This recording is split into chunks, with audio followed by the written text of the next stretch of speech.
എല്ലാവർക്കും നമസ്കാരം. നമ്മുടെ ചാനലിലേക്ക് എല്ലാവർക്കും സ്വാഗതം. നമുക്ക് ഇന്നത്തെ വീഡിയോയിൽ ബാത്റൂം എപ്പോഴും ക്ലീൻ ആയിട്ട് ഇരിക്കാനായിട്ട് ചെയ്യേണ്ട കുറച്ച് കാര്യങ്ങളെക്കുറിച്ച് നോക്കാം. അപ്പോൾ ബാത്റൂം എപ്പോഴും വൃത്തിയായിട്ടും ഒരു ഭംഗിയോടും കൂടി ഇരിക്കാൻ വേണ്ടിയിട്ട് നമ്മൾ പാലിക്കേണ്ട 5 കാര്യങ്ങളെക്കുറിച്ചാണ് ഇന്നത്തെ വീഡിയോയിൽ പറയുന്നത്. അതിൽ ആദ്യത്തേതെന്ന് പറഞ്ഞു കഴിഞ്ഞാൽ നമ്മളെപ്പോഴും നമ്മുടെ ബാത്റൂം വൃത്തിയായിട്ട് സൂക്ഷിക്കുക. ക്ലീനിങ് എന്ന് പറഞ്ഞു കഴിഞ്ഞാൽ അത് തന്നെയാണല്ലോ. പക്ഷേ ആ വൃത്തിയായി സൂക്ഷിക്കുന്നത് എങ്ങനെയാണെന്നുള്ളതാണ് നമ്മൾ പ്രധാനമായിട്ട് ശ്രദ്ധിക്കേണ്ടത്. അപ്പോൾ ആദ്യത്തെ കാര്യം എന്ന് പറഞ്ഞു കഴിഞ്ഞാൽ നമ്മൾ ഓരോരുത്തരും കുളി കഴിഞ്ഞാൽ ഉടനെ തന്നെ ബാത്റൂം ജസ്റ്റ് ഒന്ന് ക്ലീൻ ചെയ്തിടുക. അതായത് ഇപ്പോൾ സ്ത്രീകളാണ് കുളിക്കുന്നതെങ്കിൽ അവരുടെ മുടിയൊക്കെ അവിടെ വീണിട്ടുണ്ടെങ്കിൽ അത് ഓരോരുത്തരും അവനവൻ തന്നെ അതൊന്ന് എടുത്ത് മാറ്റാനായിട്ട് ശ്രമിക്കുക. അപ്പോൾ ആരെങ്കിലും ഒരാൾക്കാണ് ബാത്റൂം ക്ലീനിങ് ഡ്യൂട്ടിയെങ്കിൽ അയാൾ വന്നത് ചെയ്തോളും എന്ന് വെച്ച് അതവിടെ ഇട്ടിട്ട് പോവാതിരിക്കുക. അതുപോലെ തന്നെ ബാത്റൂമിൽ എപ്പോഴും ഒരു വൈപ്പർ വെക്കുക. എന്നിട്ട് ആ വൈപ്പർ വെച്ചിട്ട് ടൈലിലുള്ള വെള്ളമൊക്കെ ഒന്ന് വൈപ്പ് ചെയ്ത് കളയുക. അതുപോലെ തന്നെ ഫ്ലോറിലെ ടൈലിലെയും വെള്ളം ഒന്ന് വൈപ്പ് ചെയ്ത് കളയുക. അപ്പോൾ വാൾ ടൈലും ഫ്ലോർ ടൈലിലെയും വെള്ളം നമ്മൾ വൈപ്പ് ചെയ്ത് കളയുകയാണെങ്കിൽ തന്നെ നമ്മുടെ ബാത്റൂം എപ്പോഴും നീറ്റായിട്ടിരിക്കും. അതുപോലെ തന്നെ രണ്ടാമത്തെ കാര്യം എന്ന് പറയുന്നത് ബാത്റൂം എല്ലാ ദിവസവും തന്നെ വൃത്തിയാക്കുക. ഭയങ്കരമായിട്ട് ഡീപ്പായിട്ട് എല്ലാ ഭാഗവും തൂത്ത് തുടച്ച് വൃത്തിയാക്കണം എന്നല്ല, എന്നാൽ പോലും ജസ്റ്റ് ഒരു മൈൽഡായിട്ടുള്ള എന്തെങ്കിലും ഒരു ക്ലീനർ ഉപയോഗിച്ച് നമ്മൾ ഡെയിലി ബാത്റൂം ക്ലീൻ ചെയ്യുവാണെങ്കിൽ ബാത്റൂം എപ്പോഴും വൃത്തിയായിട്ടിരിക്കും. മൈൽഡ് ക്ലീനർ എന്ന് ഞാൻ ഉദ്ദേശിക്കുന്നത് വെറുതെ വെള്ളവും കുറച്ച് ഡിഷ് വാഷോ അല്ലെങ്കിൽ ഹാൻഡ് വാഷ് ലിക്വിഡോ അതും അല്ലെങ്കിൽ ബേക്കിംഗ് സോഡയോ ഒക്കെ കൂടി ചേർത്ത മിക്സ് ഉപയോഗിച്ച് നമുക്ക് ബാത്റൂം ക്ലീൻ ചെയ്യാം. അപ്പോൾ അങ്ങനെ ഉള്ള മൈൽഡായിട്ടുള്ള ക്ലീനേഴ്സ് ഉപയോഗിച്ച് നമ്മൾ ബാത്റൂം വൃത്തിയാക്കുകയാണെങ്കിൽ നമ്മുടെ കൈക്കും ദോഷമില്ല, ബാത്റൂമിൻ്റെ ടൈലുകൾക്കും ദോഷമില്ല, കാണാനും വൃത്തി ഉണ്ടാവും.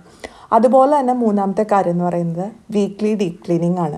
നമ്മൾ എല്ലാ ആഴ്ചയും ഡീപ്പായിട്ട് തന്നെ ബാത്റൂം ക്ലീൻ ചെയ്തെടുക്കുക. അപ്പം നമ്മൾ എല്ലാ ദിവസവും ആഴ്ചയിൽ ചെയ്യുന്നത് കൊണ്ട് തന്നെ ബാത്റൂം എപ്പോഴും ക്ലീൻ ആയിരിക്കും. ഒരുപാട് അങ്ങോട്ട് കഷ്ടപ്പെട്ട് ഉരച്ച് കഴുകേണ്ട ആവശ്യമൊന്നും ഉണ്ടാവില്ല. ബാത്റൂമിൽ അധികം അഴുക്കുകളും കാര്യങ്ങളും ഒന്നും ഉണ്ടാവില്ല, വളരെ നീറ്റായിരിക്കും. അപ്പോൾ ആ ആഴ്ചയിൽ നമ്മൾ ബാത്റൂം ക്ലീൻ ചെയ്യുമ്പോൾ ബാത്റൂമിലെ മിററുകൾ, ഷവർ, അതുപോലെ ക്ലോസറ്റ്, ഫ്ലഷ് ടാങ്ക്, പൈപ്പുകൾ, പിന്നെന്താ സോപ്പ് ട്രേ, അതുപോലുള്ള സാധനങ്ങളെല്ലാം നല്ല പോലെ ക്ലീൻ ആക്കി വെക്കാനായിട്ട് ശ്രദ്ധിക്കുക. നാലാമത്തെ കാര്യം എന്ന് പറയുന്നത് നമ്മുടെ ബാത്റൂം എപ്പോഴും ഡ്രൈ ആയിട്ട് സൂക്ഷിക്കുക എന്നുള്ളതാണ്. അപ്പോൾ വെള്ളമൊക്കെ ഉണ്ടെങ്കിൽ അതൊന്ന് വൈപ്പ് ഡൗൺ ചെയ്ത് കളയുക.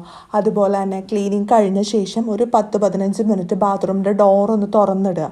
അപ്പോൾ വെള്ളമൊക്കെ വറ്റിക്കോളും. അപ്പോൾ അധികം വെള്ളമൊന്നും ഉണ്ടാവില്ല. വെള്ളം ഉണ്ടെങ്കിൽ തന്നെ ബാത്റൂമിൽ ആ വെള്ളം ഉണങ്ങി പിടിച്ച് അവിടെ കഴുക്ക് വരാനുള്ള സാധ്യത കൂടുതലാണ്. പ്രത്യേകിച്ച് നമ്മൾ കുളിയൊക്കെ കഴിഞ്ഞിട്ട് വാൾ ടൈലിലൊക്കെ വെള്ളം പിടിച്ചിരിക്കുകയാണെങ്കിൽ അതിങ്ങനെ ഒരു പാട് പോലെയായി വരാൻ ചാൻസ് ഉണ്ട്. സോപ്പ് വെള്ളമൊക്കെ ആണെങ്കിൽ പ്രത്യേകിച്ച്.